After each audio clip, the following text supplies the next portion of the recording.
I was asked this pretty interesting question, but one that I feel is difficult to answer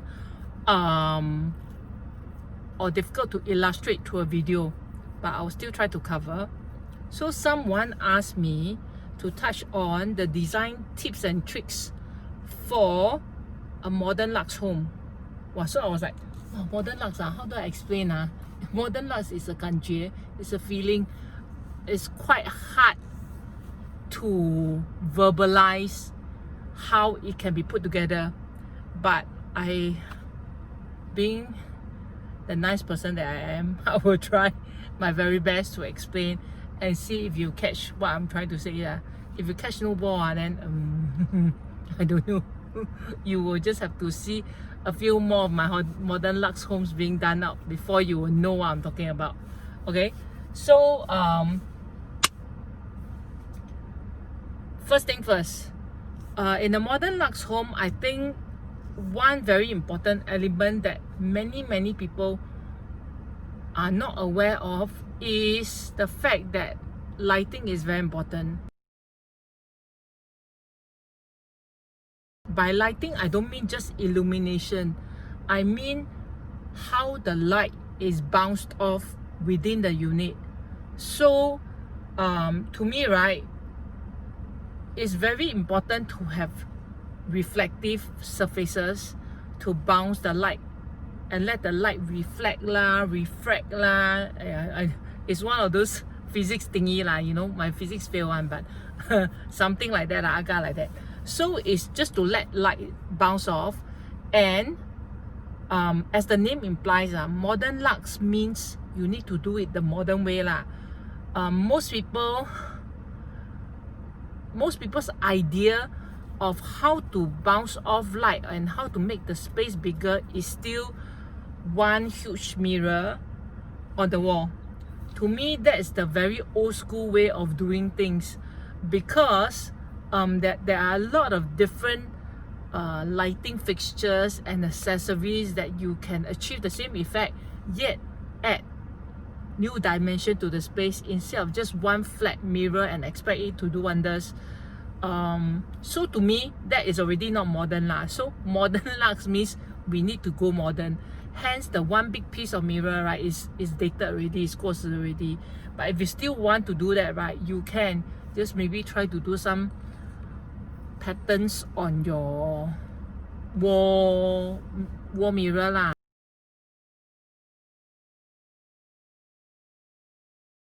Again, your contractors may kill you, so I'm not too sure how that will pan out.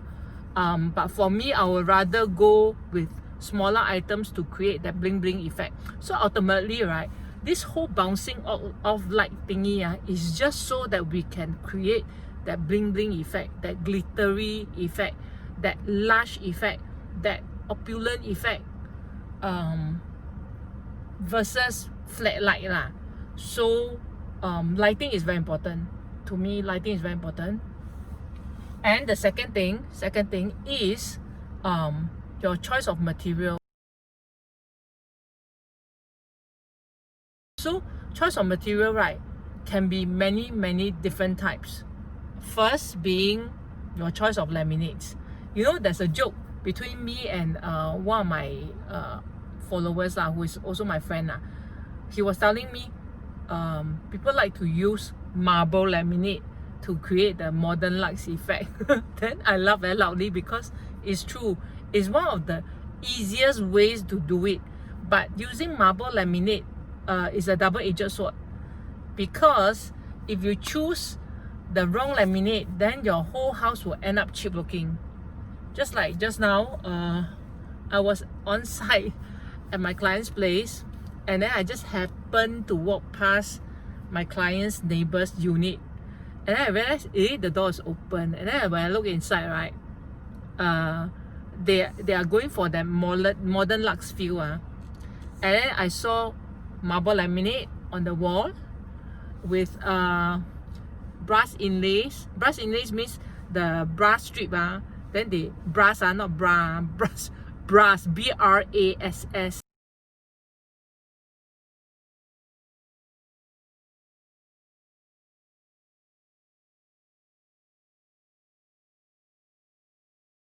the brush strip, they kept within laminate panels to create that pattern to look like and then there's black glossy laminate, and then there are some weird gray laminates.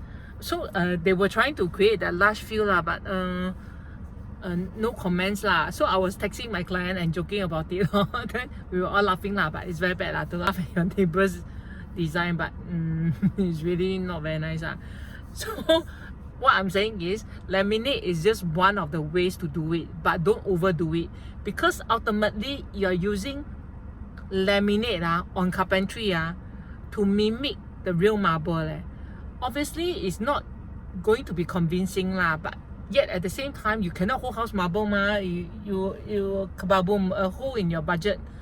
So that cannot be done. So I will try to use marble laminates sparingly, because I'm also a super chicken ID. I am very scared that the whole design will end up looking cheapo if I try to use too much marble laminate. Black one still not so bad. If it's white marble laminate there is a high chance, a very high chance that it will turn out cheap looking. So I am very, very scared. I try not to go there use sparingly, okay? So laminate on carpentry is one of the materials you can use. Second material that you can use is mirror, obviously, that I mentioned before just now. Mirror to reflect light. Of course you can do many ways mirrors, but I would rather use mirror as accessory than as a wall, because that's, I told you already, that's very old school already. That's not modern Luxe, that's old school Luxe. Don't have such category okay. Then the third thing I think you can use is light fixtures. So light fixtures, many people choose to use downlight with false ceiling, so as to conceal all the wires correct?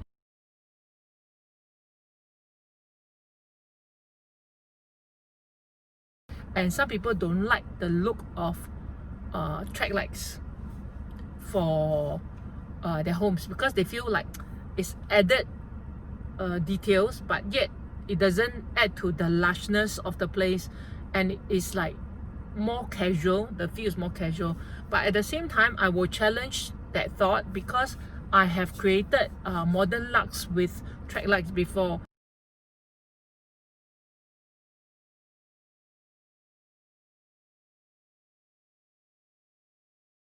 I don't think it's an issue.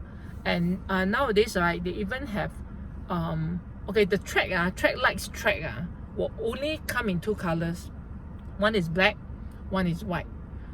And but the light holders itself they can come in different types of colors. There's black, there's white,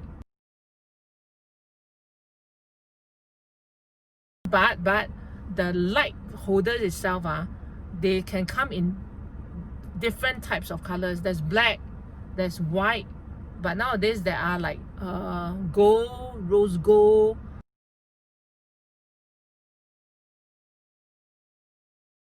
all the more Luxe colors and textures.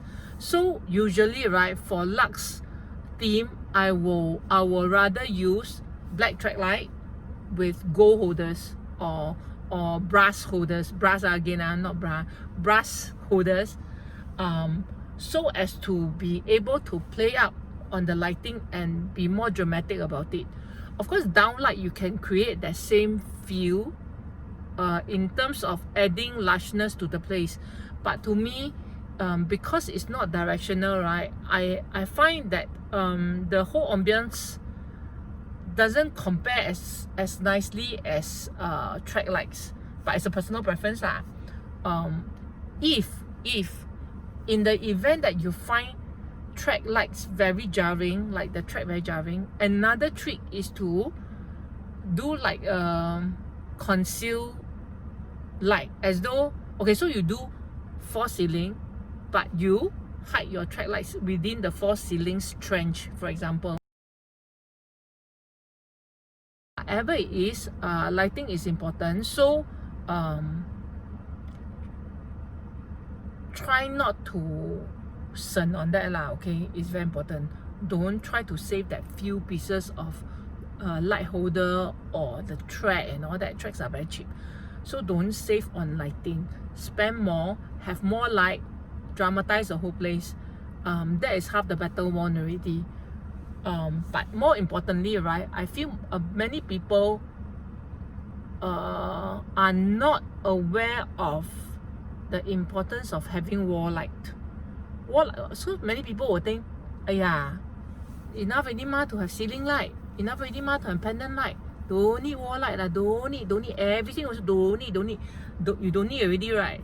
Then you also don't need to have ambience already. You also don't need to have nicer feel, because essentially your walls are not dramatized, not play up, so you have flat walls. So for me, right, wall lights are not say very expensive, but again, spend that money, okay, illuminate your walls.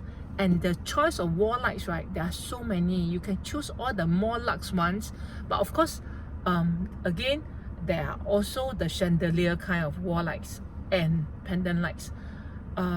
Okay, to me, I have never ever imagined myself using chandelier.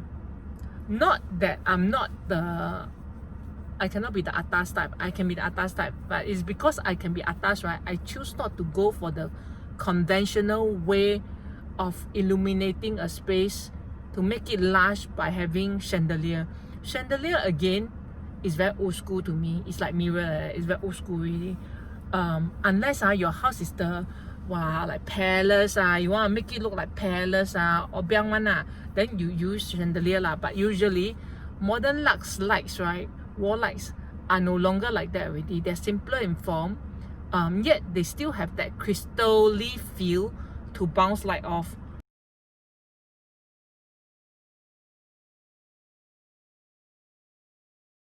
So the choice of wall lights, right, I think will impact the overall look a lot, yet it's not expensive. So wall light is very important. Wall light.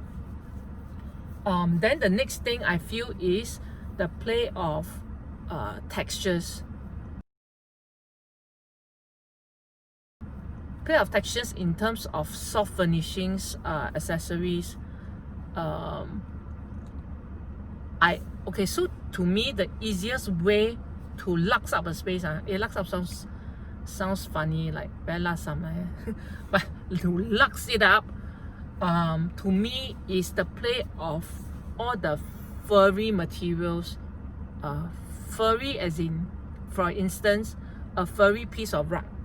Okay, furry piece of rug, when people imagine, right, they usually think, oh, rug on the floor. Then I challenge you, need not be rug on the floor. It can be a piece of rug that is smaller and furry and you drape it over your sofa, your bed, for instance.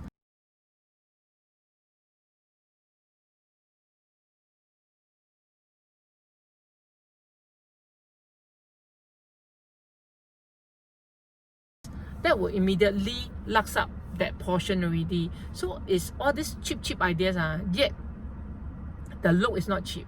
Of course, you don't even buy the obiang type of furry looking rug lah. I've seen some that are, for example, pink. The pink is not the nice pink, it's the very jarring pink, bandung pink kind of pink, and it's uniformly pink. It's not say it got tones and all that. That to me is very cheap. Don't buy this kind of thing. You want to create the sweet pink luxe look, can, but don't go there in terms of the rugs. Don't buy those obiang ones. Simple ones, like for example a grey one with dark and light tones within that same piece, to me is already very luxe already. So that's my very cheap way of making a space not look cheap. It sounds funny, yeah, but something like that. Okay, so do spend more time on it to find the right stuff to use.